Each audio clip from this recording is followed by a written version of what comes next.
Good morning बच्चों। आज हम ज्योग्राफी का चैप्टर 4 कृषि यानी एग्रीकल्चर पढ़ रहे हैं। इससे पहले वाली क्लास में हम पढ़ चुके हैं कृषि के प्रकार, और आज की क्लास में हम पढ़ेंगे कि भारत में कौन कौन सी मुख्य फसलें हैं जो उगाई जाती हैं। तो इसमें हम देखेंगे भारत में उगाई जाने वाली मुख्य फसलें जैसे चावल, गेहूँ, मोटे अनाज, दालें, चाय, कॉफ़ी, गन्ना, तिलहन यानी जिनसे तेल बनता है, कपास और जूट, ये मुख्य फसलें हैं। और भी बहुत सी फसलें उगाई जाती हैं, लेकिन ये मेन फसलें हैं जो भारत में उगाई जाती हैं। सबसे पहले हम देखेंगे चावल। भारत में अधिकांश लोगों का खाद्यान्न यानी खाना जो है वो चावल ही है। हमारा देश चीन के बाद दूसरा सबसे बड़ा उत्पादक देश है चावल का, यानी सेकंड नंबर पे भारत आता है। यह एक खरीफ की फसल है।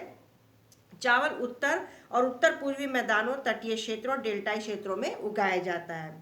फिर है इसके जो कहाँ कहाँ ये उगाया, जैसे पंजाब है, हरियाणा है, पश्चिमी उत्तर प्रदेश है, राजस्थान, जहाँ कम वर्षा होती है वहाँ पर भी अब चावल उगाया जाता है। चावल की खेती के लिए बेटा बहुत पानी की ज़रूरत होती है, तो जहाँ पर ज़्यादा पानी वहीं उगाया जाता है, लेकिन आजकल ये संभव हो पाया सिंचाई की वजह से। फिर है गेहूँ। गेहूं भारत की दूसरी सबसे महत्वपूर्ण खाद्यान्न फसल है, जो देश के उत्तर और उत्तर पश्चिमी भागों में पैदा की जाती है, और ये एक रबी की फसल है जिसे उगाने के लिए शीत ऋतु और पकने के समय खिली धूप की जरूरत पड़ती है। पंजाब, हरियाणा, उत्तर प्रदेश, बिहार, राजस्थान, मध्य प्रदेश के कुछ भागों में गेहूं उगाया जाता है। अब आते हैं मोटे अनाज, जिसमें मोटे अनाज में आता है ज्वार, बाजरा, रागी। ये भारत में उगाए जाने वाले मुख्य मोटे अनाज हैं। यद्यपि इन्हें मोटा अनाज कहा जाता है, परंतु इनमें पोषक तत्वों की मात्रा बहुत ज़्यादा होती है। इसके प्रमुख उत्पादक राज्य महाराष्ट्र, कर्नाटक, आंध्र प्रदेश और मध्य प्रदेश हैं। बाजरा जो है ये ज्वार है। अब हम देख रहे हैं बाजरा। बाजरा जो है बलुआ और उथली काली मिट्टी पर उगाया जाता है। राजस्थान, उत्तर प्रदेश, महाराष्ट्र, गुजरात आदि में ये उगाया जाता है।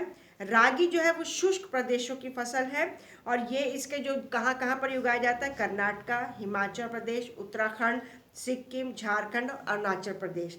फिर आता है मक्का। मक्का हम लोग खाते हैं ना, कॉर्न जिसको बोलते हैं, मक्का भुट्टा जो बोलते हैं, मक्का। यह एक ऐसी फसल है जो खाद्यान्न और चारा दोनों के काम में आती है।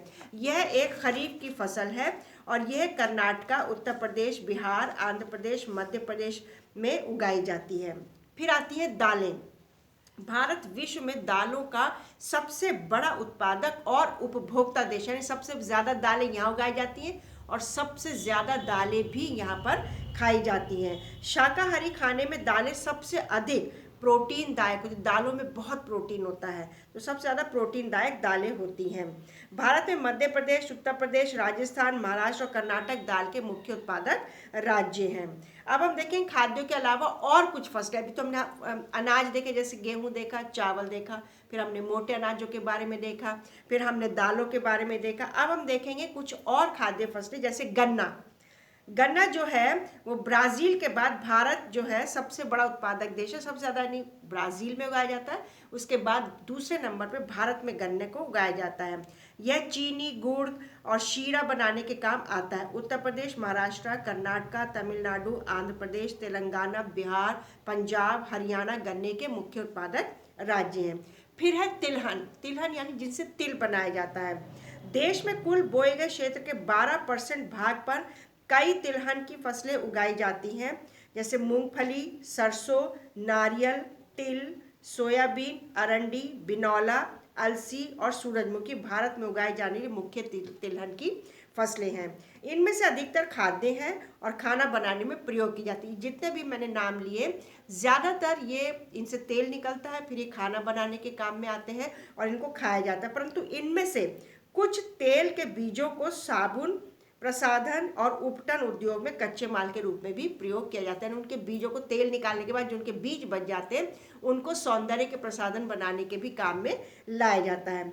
मूंगफली जो है वो खरीफ की एक फसल है, जो गुजरात, राजस्थान, तमिलनाडु और महाराष्ट्र इन सब में उगाई जाती है।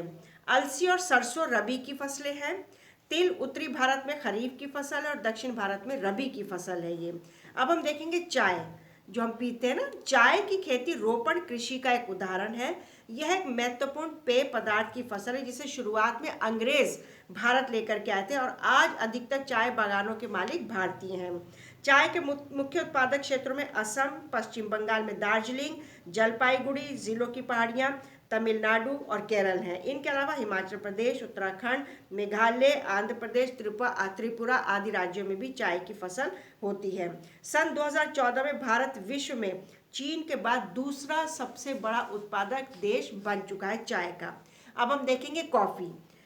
भारतीय कॉफ़ी अपनी गुणवत्ता के लिए विश्व विख्यात है, यानी पूरे वर्ल्ड में फेमस है भारत की कॉफ़ी। हमारे देश में अरेबिका किस्म की कॉफ़ी पैदा की जाती है, जो आरंभ में यमन एक दूसरा देश है, वहाँ से लाई गई थी। इस किस्म की कॉफ़ी की विश्व भर में बहुत ज़्यादा डिमांड है। इसकी खेती नीलगिरी की पहाड़ियों के आसपास कर्नाटक, केरल और तमिलनाडु में की जाती है। अब देखेंगे बागवानी फसलें।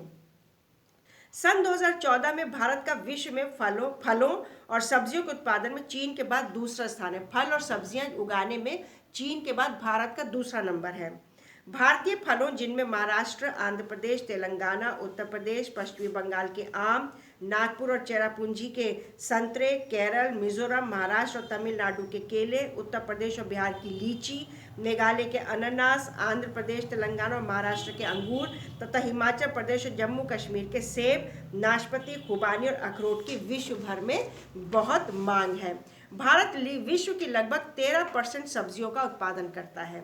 भारत का मटर, फूल गोभी, प्याज, बंद गोभी, टमाटर, बैंगन और आलू उत्पादन में प्रमुख स्थान है। ये प्रमुख सब्जियां यहाँ उगाई जाती है। तो आज हमने देखा कि कुछ खाने वाली फसलें, जिसमें अनाज हमने देखा, तिलहन की फसलें देखा, दालें देखी, मोटा अनाज देखा, चाय, कॉफ़ी, इनके बारे में हमने सीखा कौन कौन सी फसल और कहाँ कहाँ ये उगाई जाती हैं और विश्व में कौन सा स्थान है। फिर फलों को, सब्जियों के बारे में भी देखा।